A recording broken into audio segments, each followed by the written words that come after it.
2021 की एक रिसर्च के मुताबिक पूरी दुनिया में 537 मिलियन यानी 53 करोड़ लोग डायबिटीज़ के मर्ज़ में मुब्तला हैं। एक सर्वे के मुताबिक 2030 तक ये तादाद 643 मिलियन यानी 64 करोड़ तक जा सकती है। 17 मई 2024 को पब्लिश होने वाले एक रिसर्च पेपर के मुताबिक डायबिटीज़ किडनी फेलियर यानी गुर्दों के नाकारा होने, हार्ट अटैक और स्ट्रोक की एक बड़ी वजह है।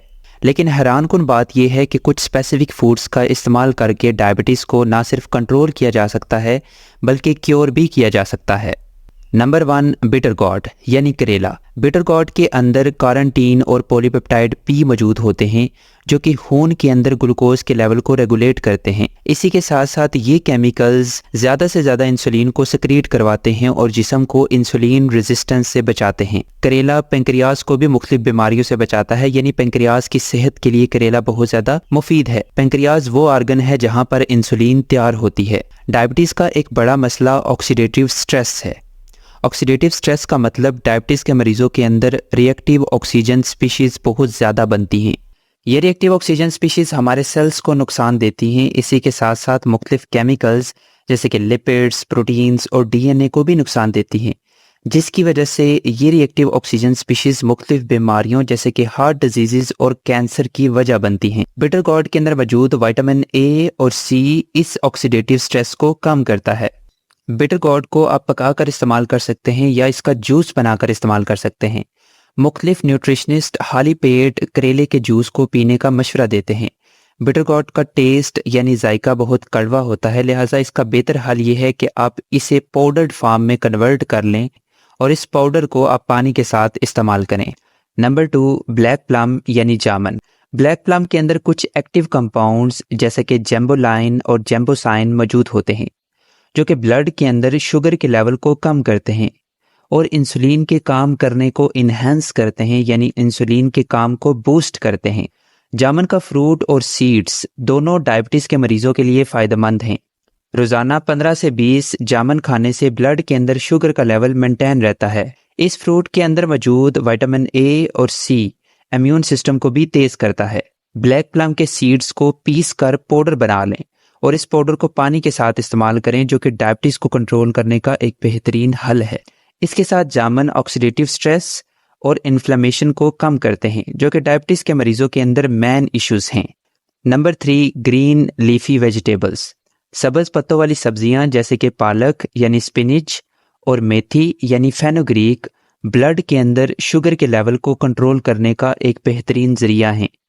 दरअसल इन सब्जियों के अंदर बहुत कम कैलोरीज और बहुत कम कार्बोहाइड्रेट्स मौजूद होते हैं। इन सब्जियों के अंदर डाइटरी फाइबर्स बहुत ज़्यादा मौजूद होते हैं जो कि हमारी आंतों में से कम शुगर को हमारे ब्लड के अंदर जाने देते हैं, जिसकी वजह से ब्लड शुगर लेवल कंट्रोल्ड रहता है। इसके साथ इन वेजिटेबल्स के अंदर विटामिन सी मौजूद होता है जो कि इन्फ्लेमेशन को कम करता है और इम्यून सिस्टम को बूस्ट करता है। आप इन वेजिटेबल्स को सैलड्स के अंदर इस्तेमाल कर सकते हैं या फिर सूप्स के अंदर इस्तेमाल कर सकते हैं या फिर मुख्तलिफ डिशेस के अंदर पका कर इस्तेमाल कर सकते हैं।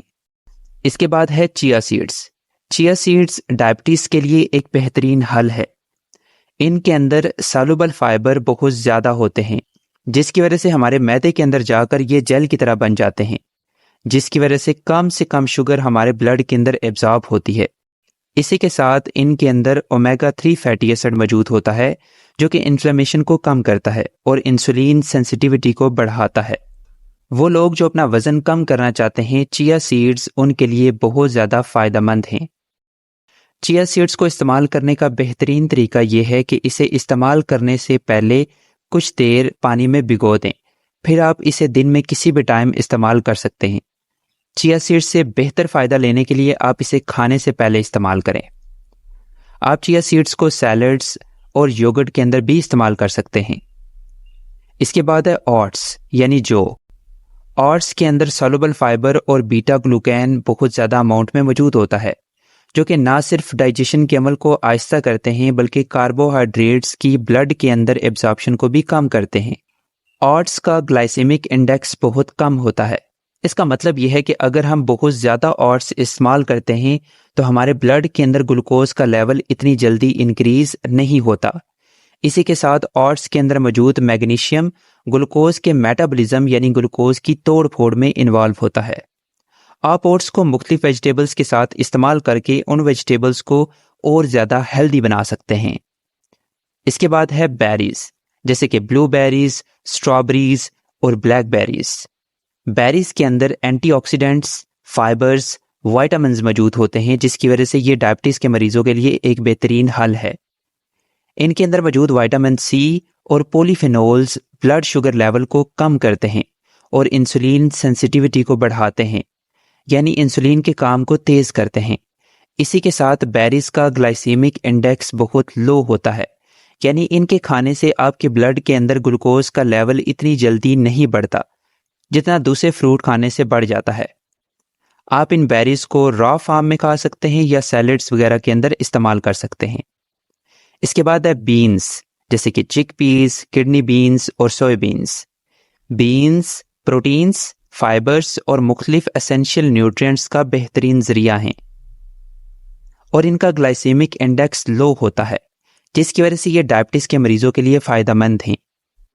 बीन्स के अंदर मौजूद फाइबर डाइजेशन के अमल को आहिस्ता करते हैं और भूख को ख़त्म करते हैं, जिसकी वजह से शुगर का लेवल इंक्रीज नहीं होता। बीन्स का इस्तेमाल वज़न को कम करने के लिए बहुत ज़्यादा मुफीद है। बीन्स के अंदर मौजूद विटामिन इम्यून सिस्टम को बूस्ट करते हैं और इनके अंदर मौजूद मैग्नीशियम और पोटाशियम ग्लूकोज के मेटाबॉलिज्म के अंदर अहम किरदार अदा करते हैं। इसके बाद है नट्स, जैसे कि वॉलनट और आलमंड। नट्स के अंदर हेल्दी फैट्स, फाइबर और एंटीऑक्सीडेंट्स मौजूद होते हैं और इनका ग्लाइसेमिक इंडेक्स भी कम होता है, जिसकी वजह से ये डायबिटीज़ के मरीजों के लिए बहुत ज़्यादा फ़ायदेमंद हैं। नट्स के अंदर मौजूद ओमेगा 3 फैटी एसिड इन्फ्लेमेशन को कम करता है। नट्स का इस्तेमाल LDL यानी बैड कोलेस्ट्रोल को कम करता है और हार्ट डिजीज़ के रिस्क को कम करता है। लिहाजा अपनी डेली डाइट के अंदर कुछ अमाउंट में नट्स का इस्तेमाल ज़रूर करें। इसके बाद है फैटी फ़िश। फैटी फ़िश जैसे कि सालमन और सार्डाइन ओमेगा 3 फैटी एसिड का बेहतरीन ज़रिया हैं, जो कि इन्फ्लेमेशन को कम करते हैं। ये ओमेगा 3 फैटी एसिड हार्ट की सेहत के लिए भी बहुत ज़्यादा मुफीद होते हैं। हफ्ते में 2 से 3 दफ़ा फैटी फ़िश का इस्तेमाल इंसुलिन सेंसिटिविटी को बढ़ाता है और ब्लड ग्लूकोज लेवल को रेगुलेट करता है। इसके अलावा इन फिशेस के अंदर मौजूद प्रोटीन्स वेट को मैनेज करने में भी मदद देती हैं। इसके बाद है एग्स। अंडों के अंदर मौजूद मुख्तलिफ न्यूट्रिएंट्स डायबिटीज़ के मरीजों के लिए बहुत ज़्यादा फ़ायदेमंद होते हैं। एग्स के अंदर मौजूद हेल्दी फैट्स और प्रोटीन्स इंसुलिन सेंसिटिविटी को इंक्रीज़ करते हैं और इन्फ्लेमेशन को कम करते हैं। एग्स का रोज़ाना इस्तेमाल जिस्म के अंदर LDL यानी बैड कोलेस्ट्रोल को कम करता है और HDL यानी गुड कोलेस्ट्रोल को बढ़ाता है। 2019 में पब्लिश होने वाले एक रिसर्च पेपर के मुताबिक हाई फैट और लो कार्ब ब्रेकफास्ट जिसमें अंडों का इस्तेमाल हो पूरे दिन ब्लड ग्लूकोज लेवल को मेंटेन रखता है। इसके बाद है ब्रोकली। ब्रोकली के अंदर लो कैलोरीज और लो कार्ब्स मौजूद होते हैं। इसके अलावा इनके अंदर विटामिन C और मैग्नीशियम बहुत ज़्यादा अमाउंट में मौजूद होता है, जिसकी वजह से ये डायबिटीज़ के मरीजों के लिए एक बेहतरीन ग़िज़ा है। ब्रोकली के अंदर मौजूद सल्फोराफेन ग्लूकोज के लेवल को कम करता है और इन्फ्लेमेशन को भी कम करता है। ब्रोकली ऑक्सीडेटिव स्ट्रेस को भी कम करता है, जिसकी वजह से ये डायबिटीज़ के मरीजों की सेहत के लिए बहुत ज़्यादा फ़ायदेमंद है।